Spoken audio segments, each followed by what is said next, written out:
बहुत से बच्चों को ये कंफ्यूजन रहता है, वो सोचते हैं कि पर्सनल सेलिंग और सेल्समैनशिप दोनों सेम है, बट ऐसा नहीं है, दोनों में डिफरेंस है।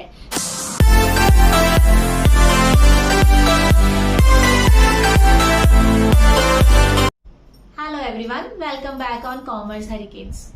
बच्चों, क्या कभी ऐसा हुआ आपके साथ कि आप घर में टीवी देख रहे हैं या कोई काम कर रहे हैं और अचानक से आपकी डोरबेल बजती है?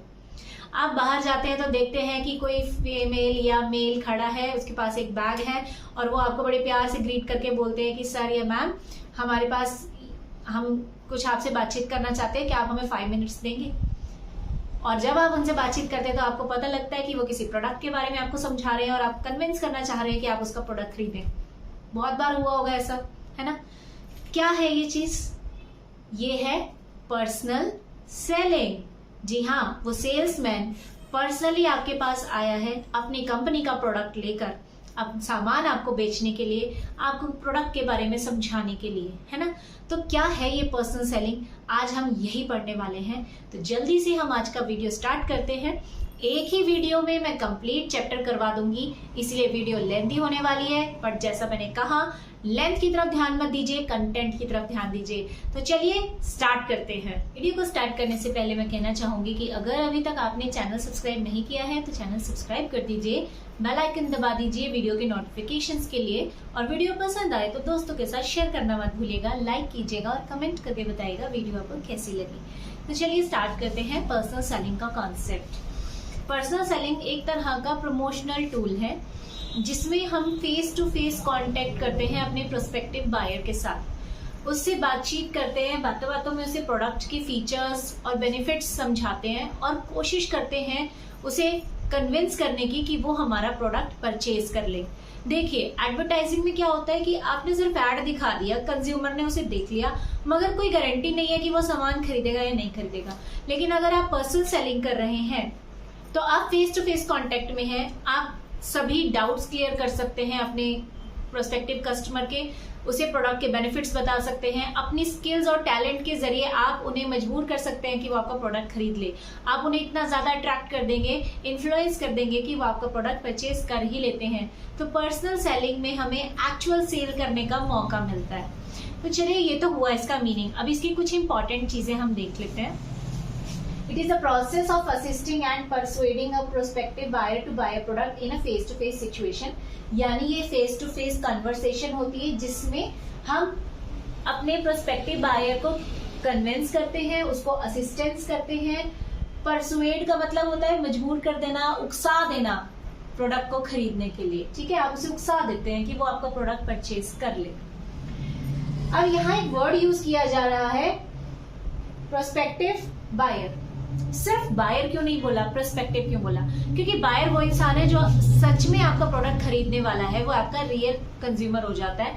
लेकिन यहाँ पर बात हो रही है प्रोस्पेक्टिव बायर की, यानी ये इंसान अभी आपका बायर नहीं है, कोई गारंटी नहीं है कि ये आपका सामान खरीदेगा या नहीं। लेकिन हाँ, अगर आपने इसे कन्विंस कर दिया तो हो सकता है ये आपका सामान खरीद ले। तो जब गुंजाइश होती है किसी इंसान की आपका कस्टमर बन जाने की, उसे हम प्रोस्पेक्टिव बायर कहते हैं। ठीक है, यानी अभी वो बायर नहीं है, बट हो सकता है फ्यूचर में बायर बन जाए। Second point, its objective is not only to sell the product. इसका मकसद सिर्फ सामान बेचना नहीं है, बल्कि कस्टमर को परमानेंट बनाना भी है। ठीक है, राइट प्रोडक्ट अगर आप उसे देंगे, यानी अगर आपने उसे सही सामान बेचा है तो वो सेटिस्फाई होगा आपके प्रोडक्ट से और आपका उस पर्सन के साथ अच्छा कॉन्फिडेंस बिल्डअप हो जाएगा। फिर आप जब भी कोई सामान बेचने जाएंगे वो आपसे सामान जरूर लेगा। ठीक है, तो हम सिर्फ एक बार सामान नहीं बेचते, बल्कि उस कस्टमर को परमानेंट बनाने की कोशिश करते हैं। It is more flexible than other tools. ये बहुत फ्लेक्सिबल होता है। क्यों फ्लेक्सिबल है? क्योंकि यहाँ पर सेल्समैन जो है अपने मैसेज को एडजस्ट कर लेता है कंज्यूमर के रिस्पॉन्स के बेसिस पर। यानी अगर उसे लग रहा है कि कंज्यूमर जो है वो सेटिस्फाई है तो वो सही तरीके से आंसर्स देगा। अगर उसे लग रहा है कि वो सेटिस्फाई नहीं है, वो बहुत ज्यादा डाउट्स पूछ रहा है या वो कंफ्यूज कर रहा है, तब सेल्समैन जो होगा वो अपने आंसर्स को सामने वाले के रिस्पॉन्स के हिसाब से ढाल लेगा, उसे बदल लेगा, उसे चेंज कर लेगा। यानी ये कह सकते हैं कि ये सिचुएशन पर डिपेंड होता है, जैसी सिचुएशन होगी वैसा सेल्समैन का रिस्पॉन्स होगा। यहाँ पर हम अपने मैसेज को थोड़ा सा मोल्ड कर सकते हैं, इसीलिए ये फ्लेक्सिबल होता है। नेक्स्ट, ये एक प्रमोशनल टूल है जिसमें एक पार्टी अपनी स्किल्स और टैलेंट का इस्तेमाल करती है for building personal relation with another party. यानी कि एक पार्टी कौन है यहाँ पर? सेल्समैन। सेल्समैन अपने स्किल, टैलेंट और टेक्निक का इस्तेमाल करता है और दूसरी पार्टी यानी कि जो प्रोस्पेक्टिव कस्टमर है उसको उसके साथ अच्छे रिलेशन बनाने की कोशिश करता है, उसको कन्विंस करने की कोशिश करता है कि मेरा सामान खरीद लीजिए। और ये सारा क्या है? एक प्रमोशनल टूल यानी सेल्स को बढ़ाने का एक हथियार है। ठीक है, प्रमोशनल टूल मतलब सेल्स बढ़ाने का हथियार। अब बहुत से बच्चों को ये कंफ्यूजन रहता है, वो सोचते हैं कि पर्सनल सेलिंग और सेल्समैनशिप दोनों सेम है, बट ऐसा नहीं है, दोनों में डिफरेंस है। चलिए देखते हैं क्या डिफरेंस है।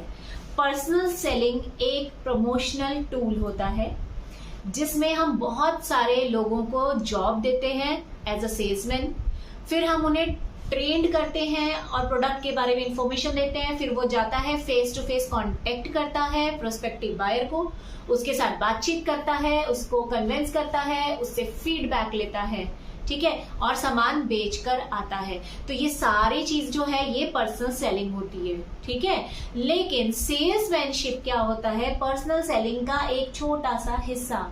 सेल्समैनशिप मतलब सामान बेचने की कला जो हर सेल्समैन में होती है। तो जब हम बहुत सारे सेल्समैन की बात करें कि हम उन्हें ट्रेनिंग दे रहे हैं, प्रोडक्ट के बारे में इन्फॉर्म कर रहे हैं, फिर वो कस्टमर के पास जाके सामान बेच रहा है, कन्विंस कर रहा है, ये हुआ पर्सनल सेलिंग। और पर्सनल सेलिंग के इस प्रोसेस में एक इंसान के अंदर काबिलियत जो है, जिस काबिलियत के बेस पर वो सामने वाले को सामान बेच देता है, कन्विंस कर देता है, उस काबिलियत को सेल्समैनशिप कहा जाता है। तो पर्सनल सेलिंग ब्रॉडर टर्म है और सेल्समैनशिप उसका एक छोटा हिस्सा। क्लियर हो गया?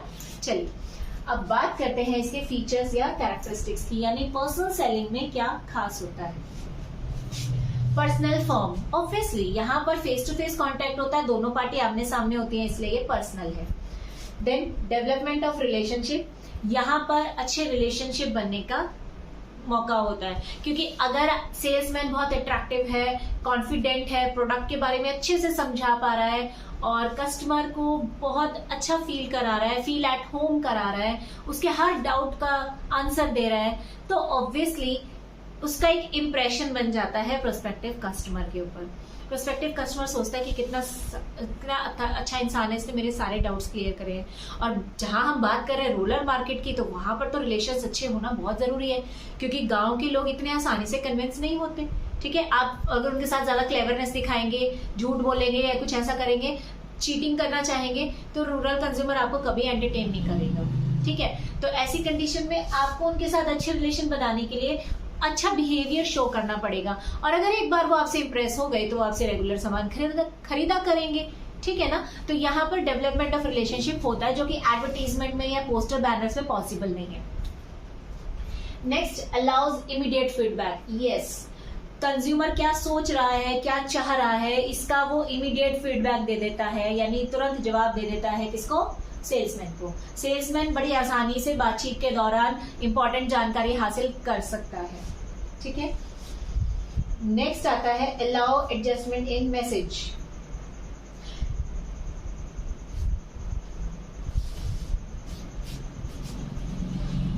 अब बात करते हैं फीचर्स या कैरेक्टरिस्टिक्स की।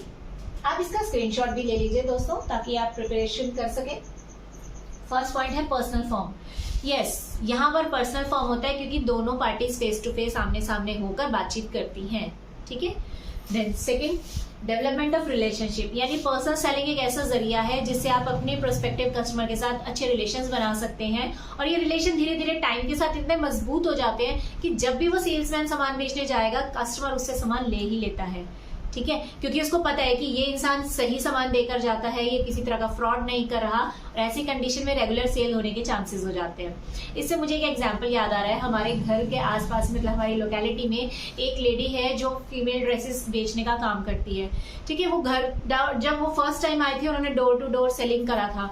ठीक है, उनका सामान बहुत अच्छा लगा, उनकी पर्सनालिटी अच्छी थी, जब हमने उनका सामान यूज किया उनकी क्वालिटी बढ़िया लगने के कारण एक अच्छा रेपो बन गया कि ये सामान अच्छा देकर गई है और जायज रेट पर देकर गई है। उसके बाद जब वो धीरे धीरे हफ्ते में, 10 दिन में, 15 दिन में या महीने बाद दोबारा से सेलिंग करने आई, तो हमें याद था कि इसने अच्छा सामान बेचा है, हमने दोबारा उन्हीं से सामान लिया और धीरे धीरे इतने अच्छे रिलेशन डेवलप हो गए कि हमारी कॉलोनी में लगभग 5 से 7 लोग ऐसे हैं जो उनका सामान खरीद ही लेती हैं। तो यानी कि रिलेशनशिप अच्छा बना तभी तो ऐसा हो पा रहा है। उसे भी पता है कि इस मोहल्ले में मेरा सामान बिकेगा, तो वो उस मोहल्ले में आती है जरूर, ठीक है ना। तो इसी तरह रूरल एरिया में होता है। रूरल एरिया के लोगों को अगर आप अच्छे से कन्विंस करने पे कन्विंस कर लें तो वो आपका रेगुलर सामान खरीदना शुरू कर देते हैं। नेक्स्ट है अलाउज इमीडिएट फीडबैक। यहाँ पर फीडबैक तुरंत मिल जाता है, क्योंकि सपोज सेल्समैन कोई बात बोल रहा है, कस्टमर को समझ नहीं आई, वो क्वेश्चन पूछ लेगा, ठीक है, सेल्समैन तुरंत उसका जवाब देगा, फिर से कोई क्वेश्चन आता है फिर से जवाब देगा, और लास्ट में वो ये भी पूछता है कि प्रोस्पेक्टिव कस्टमर से कि आपको ये प्रोडक्ट कैसा लगा, क्या आप ऑर्डर देना चाहते हैं, ठीक है, या आपको कोई कमी लगी है तो बताइए। तो तुरंत रिस्पॉन्स वो दे देता है क्योंकि दोनों सामने बैठे हुए हैं, है ना। तो यहाँ पर फीडबैक बहुत जल्दी मिल जाता है। Next allow adjustment in message, यानी कि जो मैसेज आप देना चाहते हैं अपने कस्टमर को उसको चेंज करना बहुत आसान है। जैसा हमने यहाँ पढ़ा था कि ये फ्लेक्सिबल मेथड होता है, यहाँ पर हम मैसेज सामने वाले के हिसाब से चेंज कर सकते हैं। अगर हमें लग रहा है कि वो थोड़ा सा हमें परेशान कर रहा है, इरिटेट कर रहा है या गुस्सा दिखा रहा है, तो हम कूल एंड काम होकर उनसे बातचीत कर सकते हैं, प्रोडक्ट के बेनिफिट समझा सकते हैं, है ना। और अगर लग रहा है कि वो तो इम्प्रेस हो गया तो हमारा मैसेज कुछ और हो जाता है। तो मीन्स हम सिचुएशन के अकॉर्डिंग चेंज हो सकते हैं।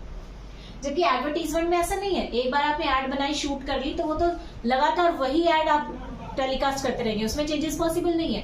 पोस्टर में, बैनर्स में, पैम्फलेट्स में चेंजेस पॉसिबल नहीं है, बट पर्सनल सेलिंग में पॉसिबल है, ठीक है। नेक्स्ट आता है help in winning the buyers confidence. Buyer का कॉन्फिडेंस आप आसानी से जीत सकते हैं। अगर आपने उसे एक बार इंप्रेस कर दिया और उसको अच्छा सामान बेच दिया तो उसका आपके ऊपर कॉन्फिडेंस बन जाता है और फिर रेगुलर सेल्स होएंगी, ठीक है। नेक्स्ट है ability to persuade prospective buyers, यानी कि प्रोस्पेक्टिव बायर को परसुएड करने की क्षमता पर्सनल सेलिंग में होती है। परसुएड करना, उकसाना, ठीक है, मोटिवेट करना कि सामान खरीद लो। एडवर्टीजमेंट क्या है, आपने ऐड टेलीकास्ट कर दी, जरूरी थोड़ी ना कस्टमर ने वो ऐड देखी है। आजकल तो इतने बिजी हो गए हैं लोग, जैसे ही चैनल पर ऐड आती है चैनल चेंज कर लेते हैं, इतने सारे ऑप्शंस हैं, ऐड देखता ही कौन है ना। तो क्या गारंटी है कि उसने आपकी ऐड देखी और वो कन्विंस हुआ। लेकिन अगर आप पर्सनल सेलिंग कर रहे हैं तो वो सामने आपके बैठा है, उसके पास कोई ऑप्शन नहीं है, वो भाग के नहीं जा सकता, आप उसे जो बोलेंगे उसे सुनना पड़ेगा, है ना। आप उसे समझा रहे हैं, ज्यादा से ज्यादा ये है कि अगर उसे इंटरेस्ट नहीं है तो वो आपको बोल देगा नहीं भैया जाओ, ठीक है। लेकिन अगर उसने एक बार आपकी बात सुनी शुरू कर दी तो वो सुनेगा। तो आपके पास एक अच्छा मौका होता है उसको कन्विंस करने के लिए पर्सनल सेलिंग में, ठीक है। नेक्स्ट आता है क्विक सोल्यूशन ऑफ क्वेरीज, यानी कि कस्टमर के जो डाउट्स हैं उनके डाउट्स के आंसर्स हम पर्सनल सेलिंग में ही दे सकते हैं। जैसे कि सपोज करते हैं कि LIC एजेंट है जो कि रूरल एरियाज में गया है और गांव वालों को इंश्योरेंस का इंपॉर्टेंस समझा रहा है और अलग अलग पॉलिसीज बता रहे हैं, ठीक है। अब गांव वाले बेचारे भोले, ठीक है, ज्यादा पढ़े लिखे नहीं है, उन्हें चीजें समझ नहीं आ रही, टेक्निकल टर्म्स हैं, तो वो पूछ लेते हैं कि भाई ये प्रीमियम क्या होता है, ठीक है, कितने टाइम में देनी पड़ेगी, कितनी किस्तें बनेगी, बाद में इतने साल बाद हमें क्या रिटर्न मिलेगा, ठीक है, अगर मैं मर गया लाइफ इंश्योरेंस में तो मेरी फैमिली को क्या मिलेगा। तो इस तरह के जो डाउट्स है ना उसके माइंड में, वो सारे के सारे वो सेल्समैन से पूछ सकता है और सेल्समैन उनके आंसर्स दे सकता है, ठीक है। तो ये सबसे बेस्ट मेथड है क्वेरीज यानी क्वेश्चंस के आंसर देने का, ठीक है। रिसिप्ट ऑफ एडिशनल इंफॉर्मेशन, यानी कि जब एक सेल्समैन बातचीत कर रहा है प्रोस्पेक्टिव कस्टमर से तो वो अपने प्रोडक्ट के बारे में बताने के साथ साथ कस्टमर से पर्सनल क्वेश्चंस भी पूछ सकता है, ठीक है। क्योंकि जब थोड़ा बातचीत बढ़ने लगती है ना तो रैपो बन जाती है, एक अपनेपन की फीलिंग आ जाती है, तो वो बेचारा रूरल कंज्यूमर भी आपके साथ खुलकर बातचीत करना शुरू कर देता है। तो ऐसी कंडीशन में आप एडिशनल इंफॉर्मेशन उससे कलेक्ट कर सकते हो, ठीक है। नेक्स्ट है real sale. Yes, actual sale आपका कितना हुआ वो पर्सनल सेलिंग से आपको तुरंत पता लग जाता है। सपोज करते हैं आपने सुबह 10 सेल्समैन भेजे थे रूरल एरिया में जाके सामान बेचने के लिए, वो जब शाम तक वापस आते हैं तो वो सभी मिलकर आपके पास 200 यूनिट्स का ऑर्डर लेकर आते हैं। तो आपको तुरंत पता चल गया कि एक्चुअली में मेरी सेल्स कितनी हुई है। ठीक है, एडवर्टीजमेंट में कोई श्योरिटी नहीं है कि आपने ऐड दिखा दी तो आपको सेल्स होंगी ही होंगी। पोस्टर लगा दिए, बैनर लगा दिए, न्यूज़पेपर में ऐड दे दी, पैम्फलेट्स बांट दिए, क्या गारंटी है कि सेल्स होंगी या नहीं? अंदाजा ही लगा सकते हैं आप तो। लेकिन पर्सनल सेलिंग में एग्जैक्ट सेल हमें पता चल जाती है। ठीक है, चलिए अब नेक्स्ट टॉपिक की तरफ बढ़ते हैं। नेक्स्ट टॉपिक्स हमारे पास है objectives of personal selling and process of personal selling. तो आप इसका स्क्रीनशॉट ले लीजिए। ऑब्जेक्टिव हो, एम्स है, मोटिव है, सबका मतलब एक ही होता है, यानी कि क्या मकसद है पर्सनल सेलिंग का। सबसे पहला, बिल्डिंग प्रोडक्ट अवेयरनेस, यानी कि प्रोडक्ट के बारे में कस्टमर को अवेयर करना कि मार्केट में कोई ऐसा नया प्रोडक्ट आया है, उसमें क्या खास है, वो कॉम्पिटिटर के प्रोडक्ट से बेटर कैसे है, वो कंज्यूमर को क्या बेनिफिट्स दे सकता है, ये सारी बातें उसे समझाना। जैसे कि सपोज बात करते हैं एनसाइक्लोपीडिया की।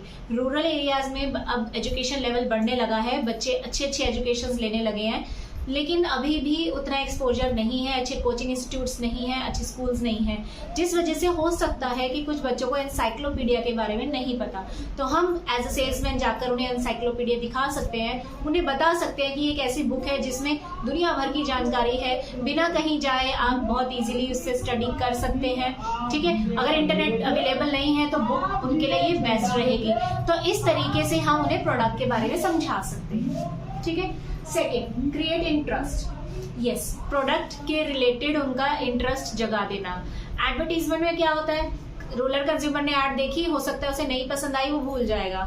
लेकिन अगर आप पर्सनल सेलिंग में उसके सामने बैठकर उसे प्रोडक्ट के बारे में समझाएंगे तो हो सकता है कि उसका प्रोडक्ट में इंटरेस्ट जाग जाए और वो आपको ऑर्डर दे दे। ठीक है, then to provide information. Product के बारे में फुल इंफॉर्मेशन हम पर्सनल सेलिंग के थ्रू प्रोवाइड कर सकते हैं। ठीक है, और साथ ही साथ उनके कोई डाउट्स हैं तो वो भी हम क्लैरिफाई कर सकते हैं, जिससे कि सेल्स करना आसान हो जाता है। और बात करें हम इसमें एग्जाम्पल ले सकते हैं, जैसे कि आजकल स्कूल्स एंड कॉलेजेस या यूनिवर्सिटीज क्या करती हैं कि जगह जगह पर जाकर 12th पास करने वाले बच्चों को समझाती है कि आगे उनके पास क्या करियर ऑप्शंस अवेलेबल है, क्योंकि विलेजेस में इतना एक्सपोजर नहीं है, बच्चों को पता नहीं है, तो हम उन्हें इन्फॉर्मेशन प्रोवाइड कर सकते हैं। जरूरी नहीं है कि पर्सनल सेलिंग सिर्फ गुड्स या प्रोडक्ट के लिए हो, ये सर्विसेज के लिए भी होती है। तो कहाँ से उनको अच्छा एजुकेशन मिल सकता है, अच्छी कोचिंग्स कहाँ से मिल सकती हैं, कौन कौन से करियर ऑप्शन अवेलेबल है, ये सारी चीजें हम उन्हें समझा सकते हैं।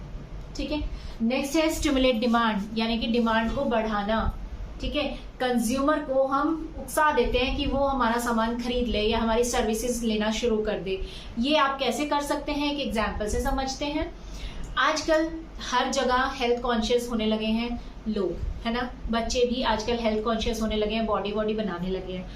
अब विलेजेस में इसका एक्सपोजर ज्यादा करना है तो क्या करेंगे, वो विलेजेस में हो सकता है लोग ये सोचे कि हम तो दिन भर खेत पे काम करते हैं, हमारा तो वर्कआउट ऐसे ही हो जाता है, हमें स्पेशल जिम जाने की क्या जरूरत है ना। उनका ये हेल्थ अगर उनके माइंड में है कॉन्सेप्ट, तो आपने अगर कोई जिम वहां खोला है वहां पर लोग नहीं आएंगे। लेकिन अगर आप पर्सनल सेलिंग करते हैं, उनके साथ बैठकर उन्हें समझाते हैं कि जिम सिर्फ वर्कआउट के लिए ही जरूरी नहीं है, बल्कि और भी बेनिफिट्स होते हैं। ठीक है, या हाइट लंबी होती है या कुछ भी, जो भी, मुझे इतना नॉलेज नहीं है जिम वगैरह का। ठीक है, तो आप उन्हें पर्सनल सेलिंग में वो चीजें समझा सकते हैं, उनको बता सकते हैं कि वो कैसे उनके लिए बेनिफिशियल है। सिर्फ जेंट्स, हो सकता है लोगों को लगता हो कि जेंट्स ही करते हैं जिम, लेकिन आप उनके साथ फेस टू फेस मिलकर जब उन्हें समझाएंगे कि फीमेल्स भी जिम करती हैं, तो हो सकता है उन्हें बात समझ आए और हो सकता है डिमांड इंक्रीज हो जाए, आपके जिम में लोग आने लगे, तो पर्सनल सेलिंग हमारी डिमांड बढ़ाने लग जाती है। नेक्स्ट है to build good relation with customers, यानी कि हम कस्टमर्स के साथ अच्छे रिलेशंस पर्सनल सेलिंग के थ्रू ही बना सकते हैं। एक कई बार होता है ना कि कोई सेल्समैन आपको एक बार में इतना पसंद आ जाता है कि उसका बोलने का स्टाइल अच्छा है, एजुकेशन अच्छी है, वो आपको बहुत अच्छे से प्रोडक्ट समझा रहा है, डेमोन्स्ट्रेट कर रहा है, आप मजबूर हो जाते हैं उससे सामान लेने के लिए। तो ऐसे रिलेशंस हमारे पर्सनल सेलिंग में ही बनते हैं। Next, keep sales record.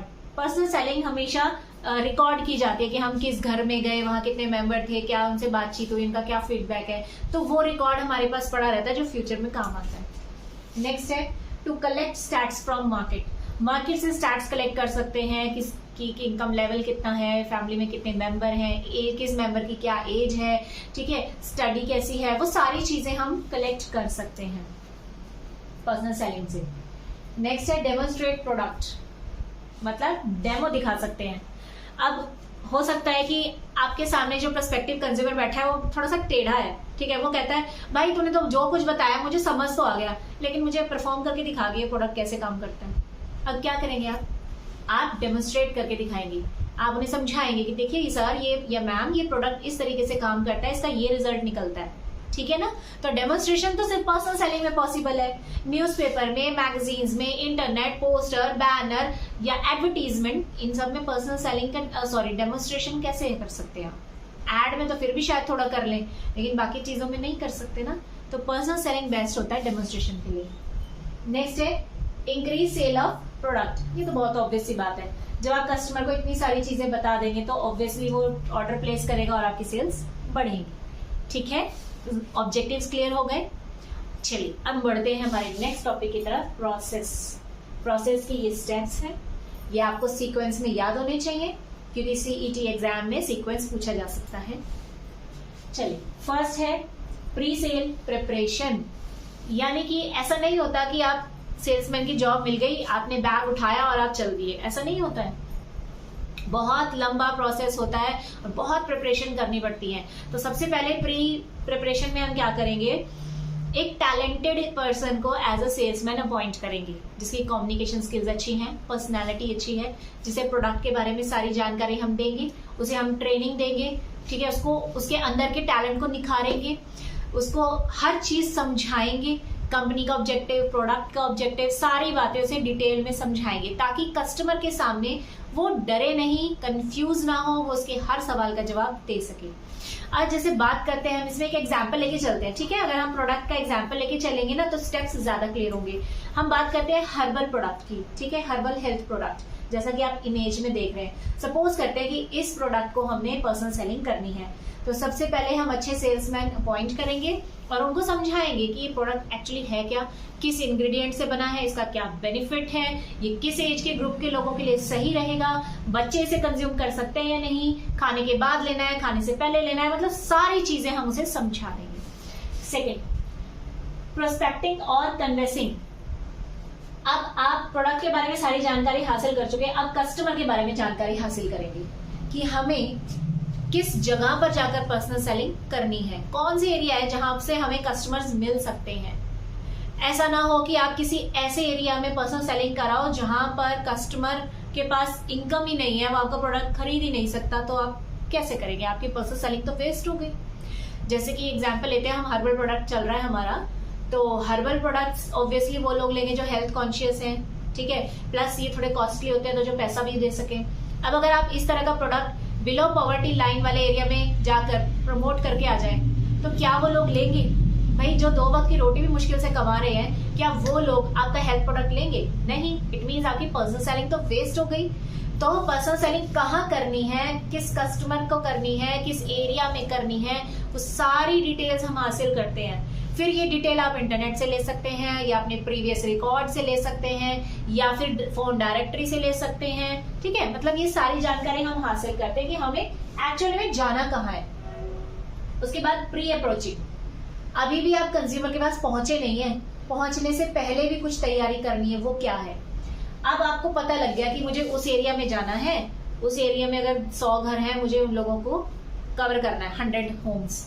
अब उन 100 घरों में कौन कौन रहता है, ठीक है, ये भी तो पता होना चाहिए। उनकी एज क्या है, इनकम लेवल क्या है, उनकी नीड क्या है, डिमांड क्या है, और उनका एजुकेशन लेवल क्या है, किस तरीके से मैं उनको कन्विंस कर सकता हूँ, ये थोड़ा सा रिसर्च आपको करके जाना पड़ेगा। अगर आप ऐसा नहीं करेंगे तो आप उन्हें कन्विंस नहीं कर पाएंगे कि हमारा प्रोडक्ट आपके लिए बेनिफिशियल है, क्योंकि रूरल कंज्यूमर प्रोडक्ट में क्या चाहता है, जब तक आपको ये नहीं पता लगेगा आप उसे कन्विंस नहीं कर पाएंगे, ठीक है। तो हमें ये समझना होगा कि रूरल कंज्यूमर क्या चाहता है, उसके अकॉर्डिंग ही आप फिर अपना मैसेज बनाएंगे, उसके अकॉर्डिंग ही आप उन्हें कन्विंस करेंगे। नेक्स्ट बात करते हैं अप्रोचिंग की। अब आप एक्चुअली में कंज्यूमर के सामने पहुंच चुके हैं, अब पहुंचकर आपने क्या करना है, बहुत प्यार से उनको ग्रीट करना है, अच्छे से उनसे बात करनी है।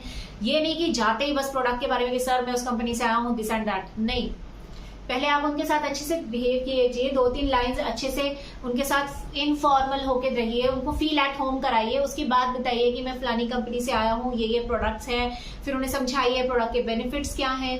ठीक है, बड़े पोलाइट मैनर में उनके साथ बात करनी पड़ेगी। ठीक है, अगर वो जमीन पे बैठे हैं तो आप भी बैठ जाइए, एज अ सेल्समैन आप भी उनके साथ बैठ जाइए, ताकि उसको लगे कि ये हम में से एक है।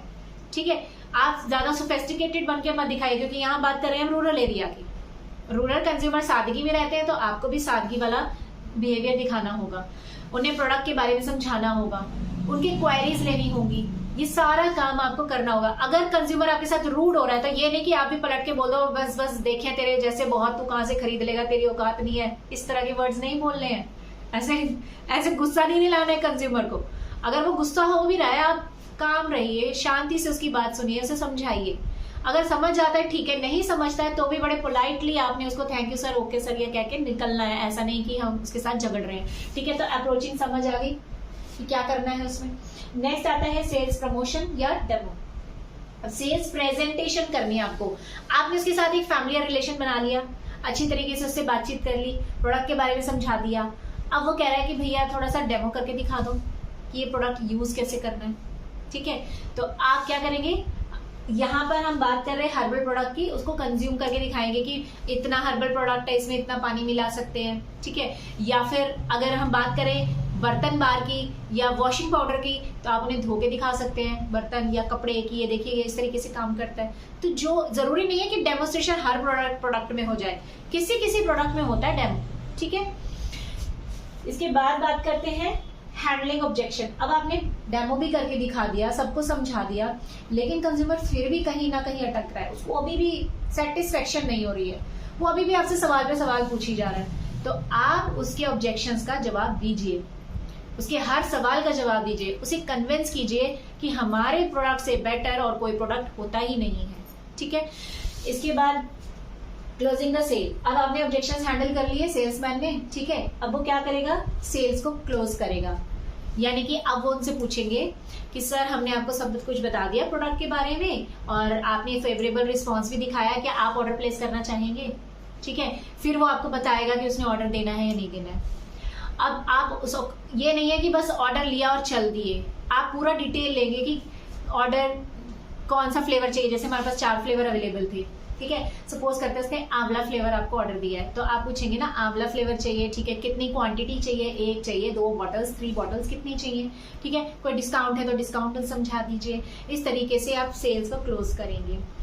और ये जरूर आपको समझना है एज अ सेल्समैन कि क्लोज किस टाइम पर करना है। कई बार पता है क्या होता है, सामने वाला जो कस्टमर है वो बहुत जल्दी आपसे इंप्रेस हो जाता है और ऑर्डर देने के लिए तैयार हो जाता है, तो आपको तुरंत वो मूवमेंट पहचान लेनी है एज अ सेल्समैन कि हाँ अब ये रेडी है, तुरंत ऑर्डर प्लेस कर लो।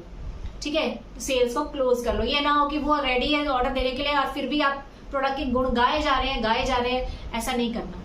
ठीक है, या ऐसा भी हो सकता है कि सामने वाला कन्विंस हो ही नहीं रहा, आपने पूरा जोर लगा लिया, वो फिर भी क्लोज नहीं कर रहा, मतलब प्रोडक्ट का ऑर्डर नहीं कर रहा है, तो फिर और कोशिश करते रहिए। अगर फिर भी नहीं हो रहा है तो आप सेल्स को क्लोज कर दीजिए, क्योंकि जरूरी नहीं है कि हर इंसान आपका सामान खरीद लेगा। ठीक है, तो क्लोज कब करनी है ये भी सेल्समैन को पता होना चाहिए। एंड लास्ट, रिव्यूइंग, ये बहुत इंपॉर्टेंट है। अगर आपने रिव्यू प्रॉपर करा है तभी आपकी रेगुलर सेल्स होंगी, अदरवाइज कस्टमर मुड़ के आपका प्रोडक्ट नहीं खरीदेगा। अब रिव्यू क्या करना है, रिव्यू का मतलब आपको चेक करना है कि जो ऑर्डर में लेकर आया था, मैं उसको बोलकर आया था कि हफ्ते बाद आपको ये सामान मिल जाएगा, क्या वाकई में हफ्ते के अंदर उसको सामान मिल गया।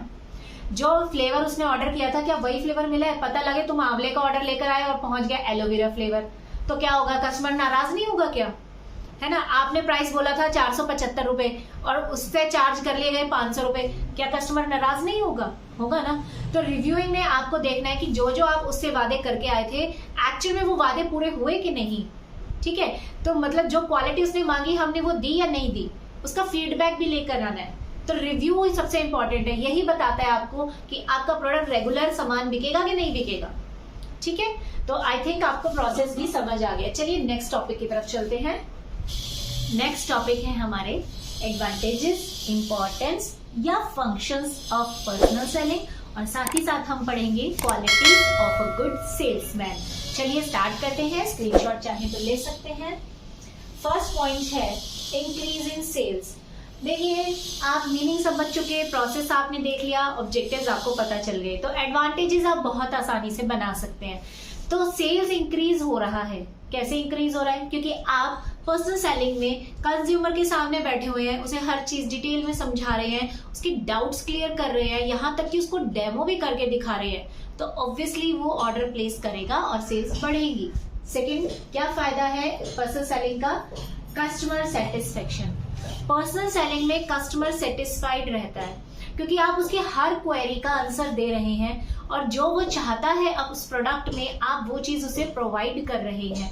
साथ ही साथ आप रिव्यू भी कर रहे हैं, देख रहे हैं कि उसको प्रोडक्ट पसंद आया कि नहीं, सही तरीके से उसको ऑर्डर मिल गया कि नहीं। तो ऐसी कंडीशन में कस्टमर सेटिस्फाई रहता है कि मैंने जितना पैसा दिया मुझे उस हिसाब से प्रोडक्ट मिल गया। ठीक है। Next, provide market information. अगर आप मार्केट की जानकारी लेना चाहते हैं तो पर्सनल सेलिंग बेस्ट ऑप्शन है, क्योंकि जब आपकी रेपो बन जाती है कंज्यूमर के साथ तो आप सिर्फ प्रोडक्ट से रिलेटेड बातें नहीं करते, आप इधर उधर की बातें भी करते हैं। आप ये भी बोलते हैं कि अच्छा सर, हमारे इस प्रोडक्ट के अलावा और कौन सा प्रोडक्ट आप यूज करते हैं, क्या आप फलानी कंपनी का प्रोडक्ट यूज करते हैं, उसमें क्या चीज अच्छी लगती है, क्या चीज अच्छी नहीं लगती है। इस तरीके से आप उनसे चोरी से डाटा कलेक्ट कर सकते हैं। चोरी से मतलब बातों में उलझा के, उन्हें अपनी बातों में बहला फुसला के उनसे डेटा कलेक्ट कर सकते हैं। Next, clarifies doubts. Doubt clarify हो जाते हैं, ये तो मैंने बता ही दिया आपको। इमीडिएट फीडबैक, ये भी हो चुका। डायरेक्ट फीडबैक मिल जाता है कि प्रोडक्ट के बारे में उन्हें क्या समझ आया, क्या पसंद आया, क्या ना पसंद आया, सारी चीजें हमें मिल जाती हैं। Minimum wasteful efforts. Yes, wasteful कुछ भी नहीं होता, क्योंकि पर्सनल सेलिंग के प्रोसेस में हमने पढ़ा कि कितनी तैयारी के साथ हम गए हैं। हम उसी एरिया में गए जहां हमें लग रहा था कि कंज्यूमर हमारा प्रोडक्ट खरीद सकते हैं, और हम इतने अच्छे से कन्विंस करके आ गए कि उन्होंने हमें ऑर्डर प्लेस कर भी दिया और हमने उनको सामान दे दिया। तो हमारे एफर्ट्स वेस्ट नहीं हुए, है ना। तो ये एफर्ट्स को वेस्ट नहीं होने देता। Educate customers. कस्टमर्स को ये एजुकेट करता है। इसका मतलब ये नहीं है कि आप उसे एबीसी सिखा कर आ रहे हैं या 1 2 3 सिखा रहे हैं। यहाँ एजुकेट करने का मतलब उसको अवेयर कर रहे हैं कि मार्केट में किस तरह का प्रोडक्ट अवेलेबल है, कौन कौन सी सर्विसेज हैं, प्रोडक्ट में क्या खास है, वो सारी चीजें आप उसे समझा रहे हैं। Next, effective communication. यहाँ पर कम्युनिकेशन 2 वे है। 2 वे कैसे? कि आप एज अ सेल्समैन और वो कंज्यूमर दोनों आमने सामने बैठकर बातचीत कर रहे हैं। आप अपनी बात उसे समझा पा रहे हैं, फीडबैक मिल रहा है, वो आपको अपनी बात समझा रहा है, उसे भी फीडबैक मिल रहा है। तो यहाँ कम्युनिकेशन इफेक्टिव है। जबकि एडवर्टीजमेंट में क्या होता है, सिर्फ एड टेलीकास्ट हो जाती है। एड में एक तरफा बोला जा रहा है, दूसरा जो कंज्यूमर उसे देख रहा है वो उसके बारे में क्या सोच रहा है ये हमें नहीं पता चलता, है ना। तो वो 1 वे प्रोसेस है, मगर ये 2 वे है। Next, promotes new product. अगर कोई नया प्रोडक्ट मार्केट में लॉन्च करना है तो पर्सनल सेलिंग बेस्ट ऑप्शन है। ठीक है, क्योंकि पर्सनल सेलिंग में आप कंज्यूमर को बहुत अच्छे से अट्रैक्ट कर सकते हो, उसके लेवल को समझ सकते हो, उसकी नीड को समझ सकते हो और उसके अकॉर्डिंग उसे समझा सकते हो, प्रोडक्ट के बारे में बता सकते हो। Next, demonstration. यस, यहाँ पर डेमो पॉसिबल है, यानी आप प्रोडक्ट यूज करके उन्हें दिखा सकते हो, उनके डाउट्स क्लियर कर सकते हो। देखिए, जो कुछ हमने पहले पढ़ लिया वही चीजें यहाँ आ रही है घूम फिर के, है ना। Next, increase employment opportunity. ये नया पॉइंट है। एम्प्लॉयमेंट अपॉर्चुनिटीज कैसे बनती है? क्योंकि पर्सनल सेलिंग करने के लिए हमें बहुत सारे सेल्स फोर्स की रिक्वायरमेंट है, बहुत सारे लोगों की जरूरत है, और जब हम इन लोगों को जॉब देते हैं तो ऑब्वियसली मार्केट में हम एम्प्लॉयमेंट जनरेट कर रहे हैं, बेरोजगारी को खत्म कर रहे हैं, है ना। नेक्स्ट है फ्लेक्सिबल इन ऑपरेशन। ये भी हम ऑलरेडी कर चुके हैं कि ये फ्लेक्सिबल होता है, क्योंकि कंज्यूमर जैसा आपके साथ ट्रीट करेगा आप उसके हिसाब से उसके साथ बात करोगे। अगर वो आपके प्रोडक्ट में इंटरेस्ट दिखा रहा है तो आप उस तरीके से बात करोगे, अगर वो थोड़ा प्रोडक्ट को लेकर कंफ्यूज है तो आप उस तरीके से बात करोगे कि उसकी कंफ्यूजन दूर हो जाए। तो यानी ऑन द स्पॉट आपके माइंड में जो आ रहा है आप उसके हिसाब से टैक्टिस के साथ कंज्यूमर को अट्रैक्ट करते हैं। यहाँ कोई रटा रटा डायलॉग नहीं होता कि गए और कंज्यूमर के आगे डायलॉग मार दिया। ये तो हमारी एबिलिटी है, हमारा टैलेंट है कि कैसे हम सामने वाले को इंप्रेस करें। Next, help in assisting customers. Customer को आप असिस्ट कर सकते हो, यानी कि आप उसे समझा सकते हो प्रोडक्ट के बारे में। अगर उसे प्रोडक्ट यूज नहीं करना आ रहा, उसे सिखा सकते हो कि कैसे यूज करना है। असिस्ट करना, असिस्टेंस का मतलब होता है सिखा देना, किसी को कुछ समझा देना, ठीक है। नेक्स्ट है हेल्प इन फेसिंग कंपटीशन। कंपटीशन फेस करने के लिए आपको पर्सनल सेलिंग बहुत हेल्प करती है। जैसा कि एक एग्जांपल मैं पहले भी दे चुकी हूँ कि मुगली घुट्टी 555 बच्चों के लिए यूज की जा रही थी। सबसे बड़ा शेयर इसी का था मार्केट में, बहुत ज्यादा इनकी सेल्स होती थी। इतने में डाबर जन्म घुट्टी आई और उन्होंने मार्केट को कैप्चर करने की कोशिश की, मगर मुगली घुट्टी 555 की मार्केट इतनी बड़ी थी, उसे हराना पॉसिबल नहीं हो रहा था। तो उन्होंने रूरल एरियाज में जाकर पपेट्री शो किए, नुक्कड़ नाटक किए, हाट वगैरह में लोगों को इन्फॉर्म किया कि इस तरह का एक प्रोडक्ट मार्केट में आया हुआ है जो आपके बच्चों के लिए हेल्दी है। उन्होंने पर्सनल सेलिंग पे ज्यादा जोर दिया, जिस वजह से उनकी सेल्स बढ़ी और आज मोस्टली रूरल एरियाज में वही बिकता है। ठीक है, तो ये हुआ हमारा इंपॉर्टेंस। अब हम देखते हैं कि एक सेल्समैन के अंदर क्या क्वालिटीज होनी चाहिए जिससे कि वो कस्टमर को अट्रैक्ट कर ले। सबसे पहली बात फिजिकल क्वालिटीज, यस, उसकी अपीयरेंस अच्छी होनी चाहिए। ठीक है, फिजिकली का मतलब उसकी बॉडी लैंग्वेज बहुत अच्छी होनी चाहिए। हाइटेड हो, ये नहीं है कि शॉर्ट हाइट वाला सेल्समैन नहीं बन सकता, ऐसा नहीं है। पर्सनैलिटी का मतलब सिर्फ आउटर पर्सनैलिटी नहीं है, पर्सनैलिटी का मतलब inner and outer both personalities. यानी कि उसकी बॉडी लैंग्वेज अच्छी हो, वॉक अच्छी हो, टॉक अच्छी हो, कम्युनिकेशन स्किल्स अच्छी हो। ठीक है, ये सारी चीजें पर्सनैलिटी में आती है। तो उसका फिजिकली अपीयरेंस अच्छा होना चाहिए, लगना चाहिए कि सेल्समैन है, अट्रैक्टिव पर्सनैलिटी। ठीक है, सेकंड मेंटल क्वालिटीज, यानी वो मेंटली स्ट्रांग होना चाहिए। मेंटली स्ट्रांग होने का मतलब ऐसा ना हो कि जल्दी गुस्सा कर जाए। ठीक है, हाइपर नहीं होना चाहिए या फिर इरिटेट नहीं होना चाहिए। सपोज कंज्यूमर क्वेश्चन पे क्वेश्चन पूछी जा रहा है और वो इरिटेट होके बोल देता है कि सर आपको इतना तो समझा दिया, आपको फिर भी समझ नहीं आ रहा तो मैं क्या करूं। ऐसा नहीं होना चाहिए। मेंटल का मतलब क्या है कि आपके दिमाग में स्टेबिलिटी होनी चाहिए। आपको पता होना चाहिए किस सिचुएशन में कैसे रिएक्ट करना है, कहाँ कूल रहना है, कहाँ पोलाइटली बात करना है, कहाँ कैसे बिहेव करना है, वो क्वालिटी होनी चाहिए। नेक्स्ट है मॉरल क्वालिटीज। मॉरल का मतलब होता है मौलिक वैल्यूज। ठीक है ना, एक इंसान के अंदर वैल्यूज कैसी हैं। अब सपोज करते हैं एक सेल्समैन गया, डोर नॉक किया, नहीं ऐसे ही घुस गया घर में, रूरल एरिया में किसी में गया, दरवाजा खुला देखा, अंदर घुस गया। क्या ये मॉरल है? नहीं ना, तमीज थोड़ी ना है ये। आप क्या तमीज है कि आप डोर नॉक कीजिए, फिर कोई आए तो आप उसको पहले गुड मॉर्निंग, गुड आफ्टरनून जो भी है वो बोलिए, प्यार से उनके साथ बात कीजिए, तमीज से उनके साथ पेश आइए। फीमेल है तो और ज्यादा तमीज दिखाइए, है ना। तो मॉरल क्वालिटीज होने जरूरी है। अगर ज्यादा एज का इंसान है तो पैर भी छू लीजिए, उसमें क्या है, बड़े का आशीर्वाद लेने में क्या दिक्कत है ना। तो जितना अच्छा आप बिहेव दिखाएंगे, मॉरल वैल्यूज जितनी ज्यादा अच्छी दिखाएंगे, उतना ज्यादा रूरल कंज्यूमर आपसे इंप्रेस होगा। और first impression is the last impression, ये तो हम हमेशा ही सुनते आए हैं। ठीक है, एक बार आपकी पर्सनैलिटी से वो इंप्रेस हो गया तो वो आपकी बात ध्यान से जरूर सुनेगा। नेक्स्ट है कम्युनिकेशन एबिलिटी, यानी कि कम्युनिकेट करने की ताकत होनी चाहिए, उसमें काबिलियत होनी चाहिए। ये ना हो कि बात बात पे हकला रहा है, घबरा रहा है, कभी कुछ बोल रहा है, कभी कुछ बोल रहा है, पहले कुछ बोला बाद में अपनी बात को काट के कुछ और बोल दिया। ऐसा नहीं होना चाहिए। कम्युनिकेशन एकदम प्रॉपर होना चाहिए, कॉन्फिडेंस के साथ बताना है कि हाँ इस प्रोडक्ट में ये चीजें हैं, ये इसका बेनिफिट है, ऐसे ये यूज होता है, ये कॉम्पिटिटर से ऐसे फायदेमंद है, आपके लिए ये फायदेमंद है। ये सारी चीजें ढंग से उसे समझाए। ठीक है, नेक्स्ट प्रोडक्ट नॉलेज, ये सबसे इंपॉर्टेंट है भैया। प्रोडक्ट की फुल नॉलेज होनी चाहिए। ऐसा ना हो कि कंज्यूमर आपसे कोई सवाल पूछ ले और आपको उसका आंसर ही ना आता हो, आप ये बोले कि सर हमें तो बस इतना ही समझाया गया था, ये बात मुझे पता नहीं है, मैं आपको पूछ के बताता हूँ। ऐसा हरगिज नहीं होना चाहिए, वरना कंज्यूमर ये सोचेगा कि भाई इसको अपने प्रोडक्ट के बारे में ही नहीं पता तो ये हमें क्या बेच के जाएगा, है ना। तो आपको अपना प्रोडक्ट इंच बाय इंच पता होना चाहिए, उसकी हर चीज पता होनी चाहिए, इवन अपनी कंपनी के बारे में भी सब पता होना चाहिए, ताकि आप सही आंसर्स दे पाए। नेक्स्ट सोशियबिलिटी, यानी कि आपके अंदर काबिलियत होनी चाहिए सामने वाले को अपना बनाने की। सोशल हो आप, ठीक है, झगड़ालू टाइप से या इरिटेट से ना हो, अच्छे हो, अच्छा व्यवहार करें, फील एट होम फील कराएं सामने वाले को।